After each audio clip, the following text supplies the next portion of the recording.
Chloe Henderson and welcome to Coin-Operated Press. As you can probably tell, I'm getting into the spooky mood. It's October and we're just about to release our Hallozine. Thank you so much for all of your submissions. There were so many and we were really honoured to receive so many submissions. The zine itself has been sent off to the printers already, but I thought today I would show you how I made the cover for our Hallozine.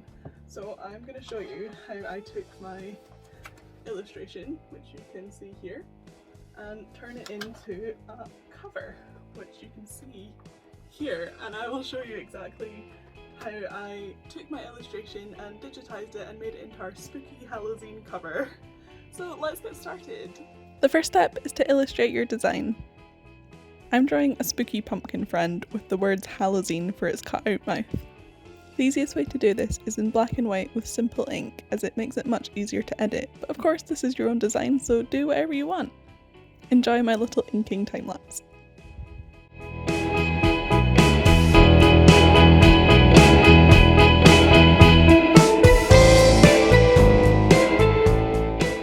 So the first thing you want to do after you've completed your illustration is to take a picture of it, and that is exactly what I'm doing now. And then once your picture has been taken, you can import it into your computer and we'll get started from there. So this is the photograph that we took of our pumpkin illustration and it's all ready to go, so I am going to open up Photoshop. That's the editor that I use, but you can use any editor that you want. You might just need to tweak some of the things that I'm doing to make it work for you. So I'm going to drag my image into Photoshop. Let's turn it around because it's currently around the wrong way. And make it large so I can actually see what I'm working on. Fit on screen. There we go. So first things first, we're just going to crop to around the pumpkin just to make this a little bit easier for us to work with. Just as close as possible, but not, of course, cutting into your lines. There we go, crop the pumpkin. And you can do the same with your own design. So first thing is I'm going to put the vibrance, because my image is black and white, I'm going to put the vibrance and the saturation right down to 0, so there's no colour in this whatsoever, as that'll make it a lot easier for me to edit. And then my process of making my illustrations digitized is basically in Photoshop, the function's called selective colour. I go into the blacks and the whites, I turn the blacks all the way up, I turn the whites all the way down. And then I do that a couple of times until it looks how I want. So we're not quite there yet. I will go in once more, and I also sometimes go with the neutrals to make the blacks even more black. So neutral, black, and then back to the white. And I probably need to do this 1 or 2 more times. There's possibly a quicker way to do this. This is just the way that I have always done it. And it works really well for all of the illustrations that I use. Of course you can play around and figure out what way works best for you. Sometimes just upping the contrast makes this work really well, but sometimes that can eat away at some of your lines. So I don't always like doing it that way, because some of your details can be lost. In this it's quite a stark black and white and it's quite an easy contrasted image, so it works quite well doing it this way. And I'm just going to do, I think it's probably done, but I'm just going to give it one more go to make sure that there's absolutely no little bits of fuzz around the corners that I don't want. And now, because I drew ghosts on my little illustration page, I'm just going to rub them out. Because we don't need these little ghosties for now. And that is basically how I edit all of my illustrations. So if you're interested in that, you can check out the link in the description below, which takes you to my portfolio, which is chloehenderson.co.uk. So let's save this. And that's the basic frame of your pumpkin ready to go. What we're going to do next is we're going to open up a new file. Doesn't really matter what size. Just going to make it 300 by 300. Square ideally, because then your pumpkin is cropped into a square, and you want to make sure that you set the background to transparent. Okay, so there's a new one. I'm going to get my pumpkin by taking the select tool, selecting the whole pumpkin, and then dragging it, oops, or not, copy and pasting it, and then just resizing it to the size of this.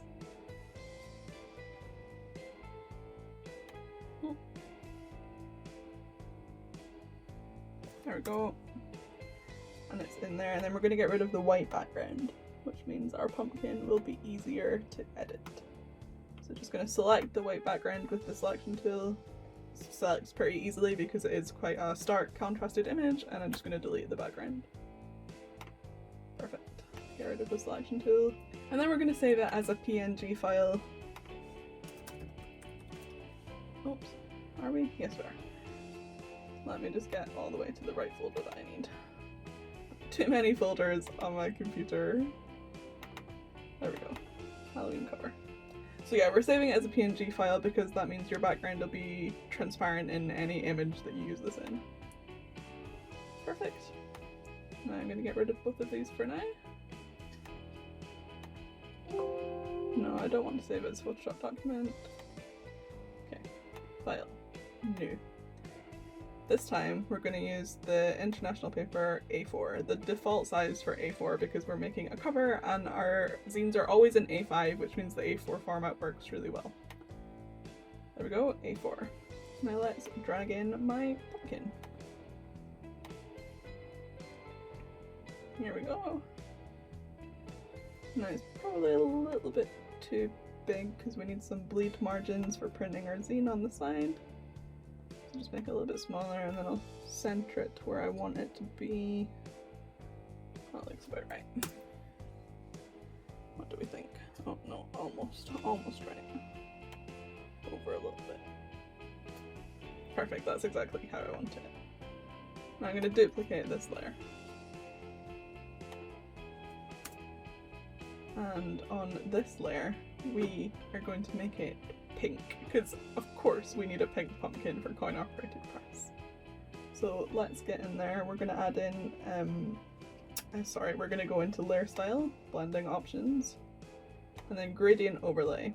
It's green at the moment because I've not changed my color, which was my mistake. So cancel, go back. Coin-Operated Press pink is this. Start that again. Layer style, blending option. Of course, you don't have to go for Coin-Operated Press pink for your design. Whatever color you want is perfect. Maybe you want to go with the classic orange for your pumpkin, but for us, we're going for the Coin-Operated Press pink. There we go. Now there's different types of gradients on Photoshop. There's linear, radial, angle, blah blah blah.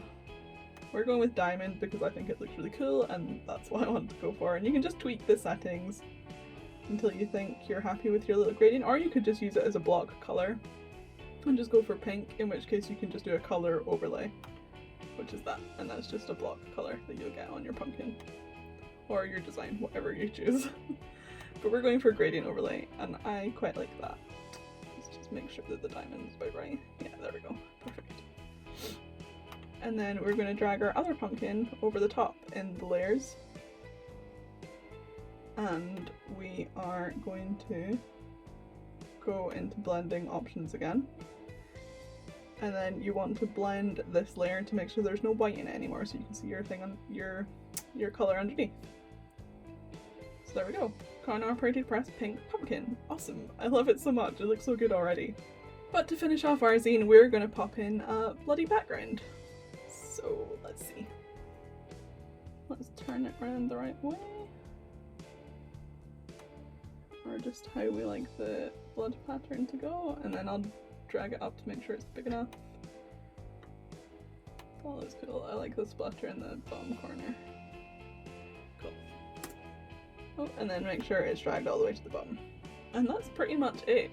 I'm going to put a little glow around my pumpkin because I want it to look even more spooky and even more ethereal. So we'll go into layer again, layer style, blending options, and then outer glow. Mine is already set to how I like it, but you can tweak the settings to make it work for you. And there we have it. There is our Hallozine cover. It's gone from this little drawing, which you can still see over here, to my digital version, which is ready to go for print. So my next step from here was to edit together all of your submissions, and your submissions were fantastic for this Hallozine. I really loved going through all of them and putting it all together into this zine. So thank you so much for everyone who submitted. And when it was all ready, I sent it off to the printers, happily bound in this awesome little cover. It looks great and I'm so pleased with it. By the time I've edited this video and posted it to YouTube, our Hallozine will be available in our store, so I'll make sure to pop that link in our description below, so do check it out if you want a copy of this zine. It's going to be fantastic. I mean, I know I say that about all of our zines, but I really love this one. I'm just very spooky. Anyway, that's enough rambling from me. I hope you've enjoyed this little video, and I hope you get some inspiration for your own zine covers. Thank you so much for watching. I hope you enjoyed this video, and I hope you enjoyed learning how we make our Coin-Operated Press zine covers.